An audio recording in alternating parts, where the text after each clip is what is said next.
Bonjour mes amis des chats, 10 choses que votre chat déteste. Nous allons nous amuser aujourd'hui à ce qui fait horreur à votre chat. Voici pourquoi j'ai appelé ça le top des horreurs de chat. Vous allez pouvoir comparer avec votre chat que vous connaissez si bien. Est-ce que vous y retrouverez d'ailleurs aussi les mêmes craintes, tout ce que votre chat déteste aussi. Regardez ce top 10 et dites-moi ensuite en commentaire si c'est le même classement pour votre chat. Ça aussi ce sera très intéressant à lire. À la 10e position du top des horreurs de chat, les odeurs. Oui, votre chat déteste beaucoup d'odeurs chez vous. Alors attention, je ne parle pas des odeurs que vous trouvez désagréables vous-même. Votre chat peut détester un parfum que vous appréciez. Il peut être repoussé par un désodorisant de toilette par exemple, ou un produit ménager pourtant agréable à votre nez. Il y a comme ça des problèmes de comportement nés à cause d'odeurs que votre chat ne pouvait pas supporter. Ouais. Ça peut être source de stress, puis d'un comportement d'agressivité, même de malpropreté. La capacité de votre chat à sentir et à analyser une odeur est bien plus puissante que la nôtre. Donc imaginez qu'il tombe sur une odeur de citron par exemple. Comme vous le savez, les chats ont horreur des agrumes, l'odeur en tout cas. C'est comme si vous respiriez une bouteille d'ammoniac là, à plein nez. Ce que je vous déconseille absolument d'ailleurs, tellement c'est violent. C'est pareil pour votre chat. En fait, ça vous permet de percevoir un peu ce que sent votre chat sur des odeurs qui lui sont désagréables. À la 9e place du top des horreurs de chat, nous trouvons le bruit. Votre chat a horreur de beaucoup de bruit également que vous générez tous les jours. Votre chat a une ouïe tellement développée que certains bruits leur cassent les oreilles. Vous avez remarqué déjà quand vous utilisez par exemple un aspirateur, un appareil en cuisine, dans le bricolage. À l'extérieur de chez vous aussi, des bruits environnants peuvent même le terroriser. Voici pourquoi je vous rappelle, sur la page Facebook de la vie des chats, je vous laisse le lien dans la description de cette vidéo, de mettre à l'abri votre chat le 13 juillet. Les explosions des feux d'artifice ont déjà fait fuir des chats de chez eux, au point qu'ils ne retrouvaient même plus leur chemin. C'est arrivé plusieurs fois. Alors je vous invite à y penser, s'il y a des travaux aussi chez vous ou dans le voisinage, ça peut gêner considérablement votre chat. Ne soyez pas surpris que des travaux extérieurs l'amènent à changer de lieu favori de sieste par exemple, tout le temps nécessaire. Nous arrivons à la 8e place du top des horreurs de chat, la saleté. Regardez comme votre chat est propre. Il fait sa toilette plusieurs fois par jour. C'est bien, c'est un signe de bonne santé. À la fois il se préserve de parasites externes, mais il veille aussi à épandre sa propre odeur. C'est comme une signature olfactive pour les autres chats qu'il peut croiser. Dans le monde des chats, comme chez beaucoup d'animaux, les odeurs c'est important, c'est un moyen de communication privilégié d'ailleurs. Or si votre chat constate donc de la saleté, il peut éviter la zone. Dans la méthode Stop au pipi de chat, je vous laisse le lien sous la vidéo, je vous amène notamment à vérifier au quotidien la propreté de son environnement. C'est un b.a.-ba, mais on peut l'oublier, d'autant que tous les chats n'ont pas la même sensibilité à la saleté. Sur mes 3 chats, Wifi et Garfield peuvent tolérer que j'oublie de nettoyer leur bac à litière une fois. En revanche, pour Sacha, si j'oublie au bout de 2 jours, même s'il n'y a pas grand-chose dans son bac, il peut me faire un pipi juste à côté, comme ça. Comme il ne refait pas une fois que j'ai bien nettoyé, c'est donc ok, c'est bien la preuve qu'il déteste retrouver sa litière sale. Alors dans la méthode Stop au pipi de chat, je vous rappelle les techniques simples, comme les plus élaborées bien sûr.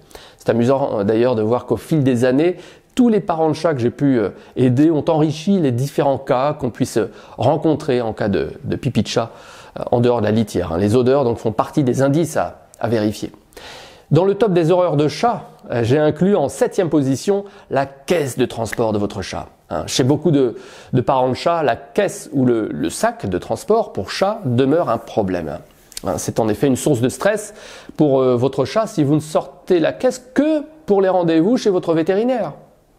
Vous imaginez bien que votre chat a fait l'association entre une balade pas toujours agréable chez le vétérinaire et la boîte dans laquelle il n'y a pas en plus d'odeur familière. Si vous êtes fidèle à la vie des chats depuis des années, vous savez pertinemment qu'il faut laisser la caisse de transport de votre chat dans son environnement. Oui, l'un de mes chats, Sacha d'ailleurs, a même adopté sa caisse pour y passer toutes ses nuits, sa caisse de transport. Par conséquent, le phénomène est inverse pour lui. La caisse de transport est son lieu favori où il se sent en sécurité. Et chez le vétérinaire, c'est dans sa boîte de transport qu'il se sent le mieux. À la 6e place du classement des horreurs de chat, les inconnus. Autant les humains ont peur de l'inconnu, mais votre chat encore plus.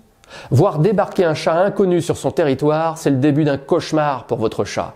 Voilà pourquoi il faut faire les présentations avec grande prudence et méthode. C'est ce que l'on voit d'ailleurs dans la formation de parents de chats. Votre chat a dans le meilleur des cas une crainte de tout individu inconnu. Mais il existe aussi une minorité de chats qui ont bénéficié d'une excellente éducation et qui sont à l'aise avec tout le monde. Ça arrive. C'est peut-être le cas d'ailleurs de votre chat. Présentez-le nous, s'il vous plaît, en commentaire de cette vidéo, si vous reconnaissez là votre chat. À l'aise avec tout le monde, c'est vrai?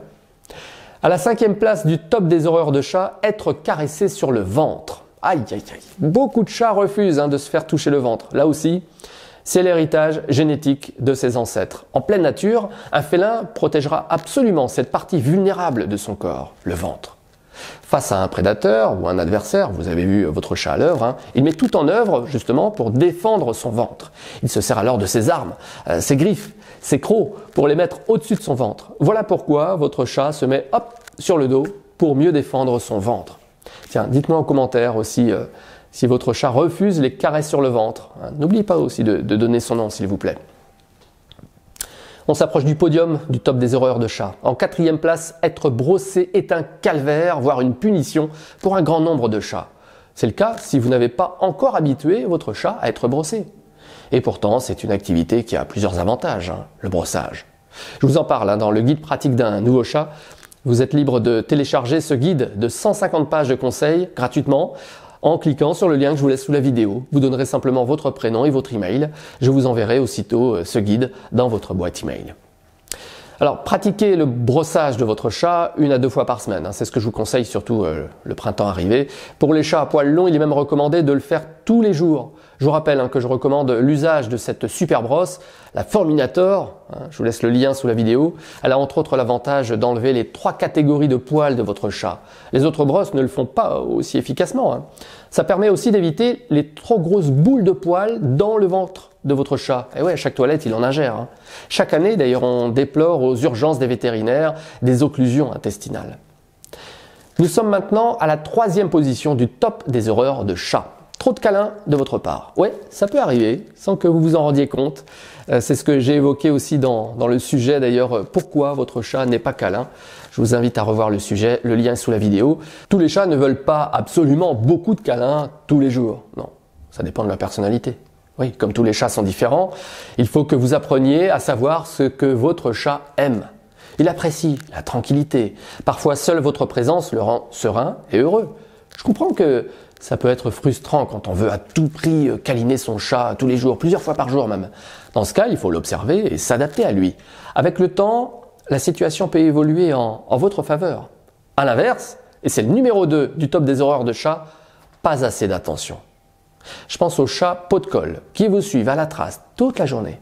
Même la nuit, ils vous sollicitent. Si votre chat est aussi collant que ça, tiens, présentez-le nous là en commentaire, dénoncez-le, c'est qui?